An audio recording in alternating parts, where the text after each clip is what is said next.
¿Qué onda, raza? Bienvenidos a Acero y Águila, el canal donde desenterramos las historias más chingonas de la inventiva militar mexicana.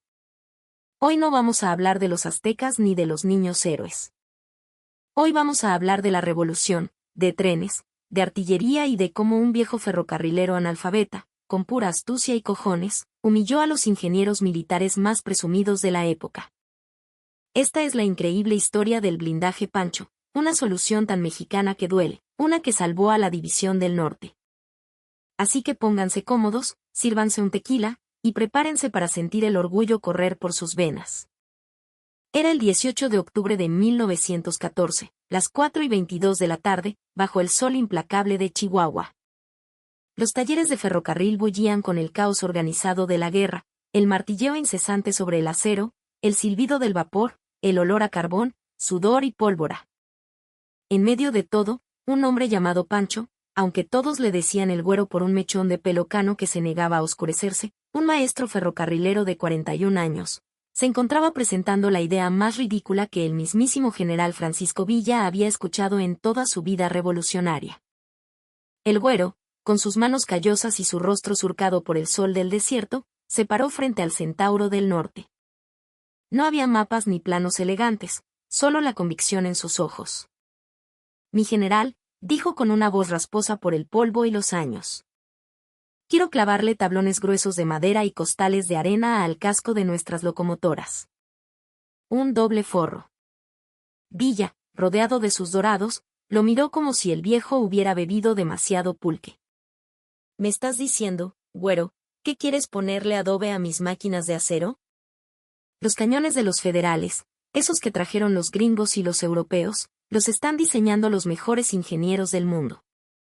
¿Y tú pretendes detenerlos con madera de cajas y tierra del camino?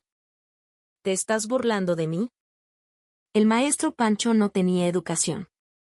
No sabía leer ni escribir su propio nombre. Antes de la revolución, su vida era la vía, cambiar durmientes, reparar calderas, conocer cada tornillo y cada remache de las bestias de hierro que cruzaban el país. No sabía nada de balística, de física avanzada o de la tecnología de los nuevos obuses de fragmentación. Pero sabía algo sobre cómo detener un golpe. Lo había aprendido construyendo su propia casa de adobe, viendo cómo los muros gruesos, hechos de capas de lodo y paja, se tragaban el calor del día y el frío de la noche. Entendía, de una forma que ningún libro podía enseñar, cómo la energía se disipa. Lo que estaba proponiendo en ese momento, en esa tarde polvorienta, salvaría 27 trenes militares, más de 8,000 toneladas de parque y suministros, y la vida de 421 revolucionarios en los siguientes 8 meses. Pero primero, tenía que convencer al general Villa y a su División del Norte de que un simple ferrocarrilero entendía algo que sus estrategas y los ingenieros extranjeros que los asesoraban, simplemente no podían ver. Si esta historia ya te está atrapando, compa, no seas gacho y pícale a ese botón de me gusta. Cadillac nos ayuda a que el ingenio mexicano llegue a más raza. Retrocedamos 12 semanas. Julio de 1914. La División del Norte de Pancho Villa era el ferrocarril. Sus trenes no eran solo transporte, eran su vida, su columna vertebral, sus fortalezas móviles que le permitían mover miles de hombres y toneladas de material a una velocidad que dejaba pasmados a sus enemigos federales. Pero el gobierno de Victoriano Huerta había conseguido una nueva arma, una pesadilla tecnológica para la caballería de acero de Villa, artillería de campo moderna. Cañones Snyder Canet y Saint-Chamond Mondragón, precisos, de disparo rápido y con munición explosiva. Los federales ya no necesitaban descarrilar los trenes. Ahora los cazaban. Desde las cimas de los cañones y los recodos estratégicos de las vías, los artilleros huertistas, a menudo entrenados por asesores europeos, desataban un infierno sobre los convoys villistas. El proyectil explosivo era devastador. No necesitaba dar en un punto vital. Su metralla acribillaba las calderas, destrozaba los vagones de madera y masacraba a los hombres a bordo. No importaba cuán rápido fuera el tren, la lluvia de acero lo alcanzaba. Era una carnicería. Entre julio y septiembre de 1914, la artillería federal destrozó 41 trenes y convoys en el norte del país. Trenes de tropas, de suministros, trenes hospital. El acero caliente no discriminaba. Si te movías por las vías, eras un blanco. El maestro Pancho trabajaba en los talleres de Chihuahua, supervisando las reparaciones de las locomotoras que lograban regresar, cojeando y sangrando vapor, de las emboscadas. Durante 8 semanas, vio los mismos agujeros de metralla, las planchas de acero retorcidas como papel. Habló con los sobrevivientes, hombres cubiertos de hollín y sangre, con la mirada perdida. Escuchaba las mismas historias una y otra vez. El primer cañonazo nos pasó de largo, pero el segundo fue como si el diablo nos hubiera escupido fuego. No hubo dónde esconderse. El 23 de septiembre, el Güero estaba trabajando en los restos de la Rielera, una locomotora que había sobrevivido de milagro a un ataque cerca de Torreón. Mientras inspeccionaba el casco de la caldera, notó algo curioso. Una sección donde una de las planchas de acero había sido golpeada y abollada hacia adentro, pero sin romperse del todo. El impacto la había separado parcialmente del cuerpo principal de la caldera, creando un hueco, un espacio de unas 3 pulgadas entre la plancha exterior y la estructura interna, que se había llenado de tierra y escombros del balasto. Por pura costumbre, el Güero golpeó la plancha abollada con su martillo. El sonido fue un toc sordo, ahogado, muerto. Luego, se movió un par de pies y golpeó una sección intacta del casco. El resultado fue un clank metálico, brillante, un sonido que vibró en el aire y en el mango de la herramienta. Un sonido completamente diferente. Algo hizo clic en su mente. No fue un recuerdo de acústica ni de física, sino algo más profundo, más terrenal. Recordó las paredes de adobe de la casa de su padre. Recordó cómo, durante una balacera en su pueblo, las balas de los rurales se hundían en el muro con un sonido sordo, atrapadas en la mezcla de lodo y paja. En cambio, las que pegaban en la campana de la iglesia la hacían cantar con un repique agudo y mortal. ¿Y si el principio era el mismo? ¿Y si una pared sólida no era la mejor defensa? ¿Y si necesitabas capas? Una capa dura por fuera, y algo más suave, más denso por dentro, para tragarse el golpe. El proyectil federal estaba diseñado para golpear el acero sólido, para explotar y lanzar miles de fragmentos a alta velocidad. Pero, ¿qué pasaría si el casco no fuera completamente sólido? ¿Qué pasaría si tuviera una panza extra, una capa de sacrificio que absorbiera el primer impacto y la energía de la metralla? La explosión podría ocurrir, pero su fuerza se disiparía antes de llegar al corazón de la máquina, a la caldera, a los hombres. Durante las siguientes 3 semanas, Pancho desarrolló su idea en secreto. No le dijo a nadie, ni a sus compañeros ferrocarrileros, porque sabía que sonaba a locura de viejo. No dibujó diagramas. Sus manos eran su pizarrón.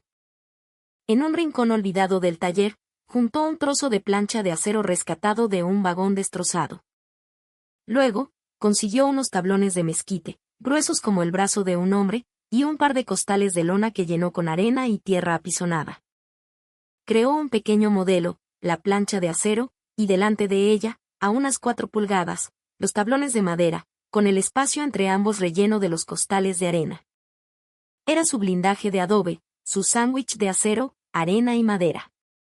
Llevó su invento al fondo del patio de maniobras, lo apoyó contra un muro de contención y le pidió a un joven revolucionario, con más curiosidad que fe, que le disparara con su carabina 30-30. Los resultados fueron sorprendentes, una verdadera chingonería. La bala disparada contra una plancha de acero similar, sin protección, la perforó limpiamente o rebotó con un chillido peligroso, dejando una abolladura brillante. Pero la bala disparada contra su blindaje compuesto se comportó de manera muy distinta. Astilló la madera, pero perdió casi toda su fuerza. Se hundió en la arena compacta del costal con un sonido sordo y ahí se quedó, inofensiva, sin siquiera tocar la plancha de acero que estaba detrás. El Güero sabía que su prueba era ridículamente simple comparada con el poder de un cañonazo, pero era suficiente. Era la prueba de que el principio funcionaba. La energía podía ser absorbida. La muerte podía ser frenada. Y así llegamos de nuevo al 18 de octubre, a las 4:22 de la tarde. El maestro Pancho, frente a un general Villa cada vez más impaciente, presentó su conclusión. Mi general, dijo con una calma que desarmaba, hemos perdido 41 trenes en 12 semanas. Lo que estamos haciendo no funciona. Esta modificación, emparedado, de madera y arena, crearía una capa que se tragaría la metralla de los cañones. Mi prueba con la carabina lo demuestra. Si eso se traduce a gran escala, un cañonazo que debería reventar la caldera, quizás solo nos abolle la concha. Quizás sea suficiente para pasar. Villa lo observó en un largo y tenso silencio. El sol le daba en la cara, haciendo brillar las cananas cruzadas sobre su pecho. Finalmente, soltó una carcajada que resonó en todo el taller. No manches, güero. Si esto funciona, eres un genio. Si no funciona, habrás construido las paredes de adobe más estúpidas y pesadas en la historia de la guerra. ¿Entiendes que si esto falla, tu reputación, y quizás tu pellejo, se acaban aquí mismo? Lo entiendo, mi general, respondió Pancho, sin flaquear. Bien. Tienes una semana. Un tren. Y quiero pruebas en el desierto, con fuego de verdad. El güero trabajó con un equipo de 8 ferrocarrileros, sus hombres de confianza, durante los siguientes 6 días. Se les asignó la Cucaracha, una locomotora de carga robusta y sin adornos, programada para llevar un convoy de municiones a Zacatecas en 3 semanas. La instalación fue un infierno de trabajo duro. Cortaron tablones de encino de casi 1 metro de ancho. Usaron soportes de acero en forma de L, remachados directamente al casco, para sostener los tablones a unas 4 pulgadas de distancia. El espacio intermedio fue rellenado meticulosamente con costales de lona repletos de una mezcla de arena y tierra arcillosa, apisonada hasta quedar dura como piedra. El blindaje no cubría toda la locomotora. Eso la habría hecho demasiado pesada y lenta. Con su instinto de ingeniero nato, Pancho se concentró en las zonas críticas que él conocía, la caldera, la cabina de los maquinistas y los cilindros de vapor. El resultado final parecía ridículo. La Cucaracha ya no parecía un tren, sino una especie de armadillo de hierro y madera, una tortuga blindada, torpe y fea. Los otros revolucionarios se burlaban. Parece que va a la feria del pueblo, gritaban. Los pelones se van a morir de risa antes de hacernos pedazos. El 25 de octubre, llevaron a la Cucaracha a una llanura desértica a las afueras de Chihuahua para las pruebas. Villa en persona estaba allí, junto a su Estado Mayor y el general Felipe Ángeles, su brillante jefe de artillería. Ángeles, un hombre educado en Europa, observaba el engendro del güero con escepticismo profesional. Esperaban que el blindaje no sirviera de nada, o peor, que los tablones se incendiaran o se desprendieran con el primer impacto. Lo que descubrieron los dejó a todos con la boca abierta. A una distancia de 500 metros, un nido de ametralladoras abrió fuego. Las balas de calibre 7 milímetros se estrellaron contra el blindaje. Se escuchaba un ruido sordo, como de puños golpeando un costal de granos. El polvo saltaba, la madera se astillaba, pero ni una sola bala penetró la coraza. Luego, el general Ángeles ordenó a una de sus propias piezas de artillería ligera que disparara un proyectil de práctica, sin carga explosiva. El impacto fue brutal. El tablón de madera se partió en 2, el costal de arena reventó, pero el proyectil, habiendo perdido toda su energía, simplemente rebotó y cayó inofensivamente al suelo. La plancha de acero de la caldera detrás tenía una abolladura, pero estaba intacta. El general Ángeles examinó el daño durante varios minutos. Finalmente, se volvió hacia Villa. Teóricamente, esto no debería funcionar tan bien, mi general. Es demasiado rústico, demasiado simple. Pero los hechos no mienten. Esta modificación está dispersando la energía cinética del impacto. Exactamente de la manera que el maestro predijo. Pero había una diferencia abismal entre engañar a una carabina y a un proyectil de práctica, y sobrevivir al fuego concentrado de la artillería federal en combate real. La única forma de saber si funcionaba de verdad era ponerlo a prueba contra el enemigo. El 3 de noviembre de 1914, la Cucaracha, con su absurdo blindaje, partió hacia el sur, encabezando el convoy de municiones AX-264. 53 vagones cargados hasta el tope, una serpiente de hierro vital para el esfuerzo de guerra. Lo que sucedió el 17 de noviembre, en el traicionero Cañón del Suspiro, lo cambió todo. Eran las 2:34 de la madrugada. La oscuridad era casi total, solo rota por las chispas que escupía la chimenea de la locomotora. En las alturas del cañón, una batería de artillería federal detectó el avance del convoy. El comandante, un coronel federal de bigote engomado, ordenó abrir fuego. «Apunten a la máquina. Quiero verla reventar». El primer proyectil impactó en un vagón de carga a mitad del convoy, haciéndolo estallar en una bola de fuego que iluminó la noche. El segundo fue para la Adelita, un tren de exploración que iba adelante, sin el blindaje de Pancho. El proyectil de alto explosivo golpeó la caldera. La explosión fue catastrófica. El tren se detuvo en seco, envuelto en llamas y vapor hirviendo. Murieron 34 hombres. El tercer y cuarto proyectil fueron para la cucaracha. El maquinista vio el destello en la ladera y gritó. El primer obús se acercaba silbando. Su espoleta estaba calculada para estallar al impacto con el casco de acero. Pero no golpeó acero. Golpeó una gruesa capa de madera y arena. La detonación ocurrió, pero fue prematura, fuera del casco real. La energía de la explosión y la metralla fueron absorbidas por el blindaje improvisado. La locomotora se sacudió violentamente, como si un gigante la hubiera abofeteado. Llovieron astillas y arena, pero la caldera aguantó. El segundo impacto fue casi directo en la cabina. La madera se hizo pedazos, un costal reventó y cubrió al fogonero de tierra, pero la plancha de acero detrás solo se abolló. El maquinista, aturdido pero vivo, abrió el regulador a tope. A las 2:43 de la madrugada, la cucaracha, maltrecha, humeante, con su blindaje hecho jirones pero con su corazón de acero intacto, salió a toda máquina del cañón, arrastrando el resto del convoy hacia la seguridad. Un impacto fallido. El capitán del convoy, un joven dorado, no entendía por qué habían sobrevivido. Pensó que había sido un milagro de la Virgen de Guadalupe. Pero cuando el tren llegó a su destino en Zacatecas el 24 de noviembre, los ingenieros de la División del Sur examinaron la locomotora. Encontraron incrustados en la madera y la arena los fragmentos de metralla. El cañón enemigo definitivamente les había apuntado. Simplemente, su golpe había sido amortiguado. Informaron de sus hallazgos al cuartel general de Villa el 28 de noviembre.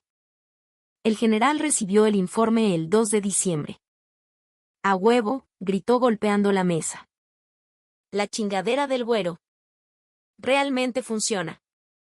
El 8 de diciembre, Pancho Villa emitió una orden general, implementación inmediata del blindaje Pancho en todas las locomotoras de la División del Norte que salieran de los talleres de la costa oeste. Para el 15 de enero de 1915, 89 locomotoras tenían la modificación instalada. Para marzo, eran 247. El sistema se llamó oficialmente Sistema de Absorción Balística Pasiva, pero los revolucionarios y la tropa simplemente lo llamaban la Concha del Güero. Los resultados durante los primeros 8 meses de 1915 fueron contundentes. Trenes sin la modificación atacados por artillería, 83. Trenes destruidos o inutilizados, 61. Tasa de pérdida, 73%. Trenes con la modificación del Güero atacados por artillería, 44. Trenes destruidos, 17. Tasa de pérdida, 39%. La modificación redujo la tasa de pérdidas en casi la mitad. No hacía a los trenes invulnerables, pero reducía significativamente la efectividad de la artillería federal. Se estima que 27 trenes vitales sobrevivieron ataques directos gracias a la modificación del maestro Pancho. Esos 27 trenes transportaban más de 8.000 toneladas de equipo militar y llevaban a bordo a más de 421 revolucionarios que vivieron para seguir luchando. El mando federal notó que algo andaba mal. En enero de 1915, un general huertista escribió en su informe de campaña: «La efectividad de nuestra artillería contra los ferrocarriles enemigos ha disminuido inexplicablemente.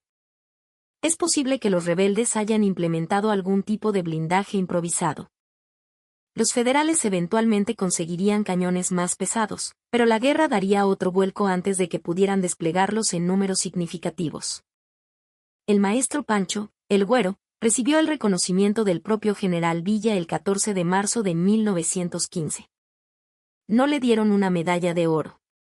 Villa le regaló su propia pistola, una Colt .45 con cachas de nácar, y un abrazo que casi le rompe las costillas.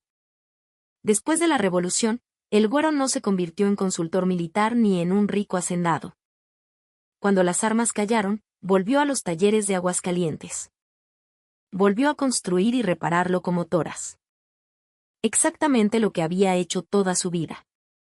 Pero entre 1914 y 1915, su ridículo blindaje de madera y arena salvó cientos de vidas. Hay una ironía profunda aquí, raza. Los federales usaban artillería europea, diseñada por los mejores ingenieros, físicos y técnicos del continente. Era tecnología de punta, el resultado de años de investigación científica.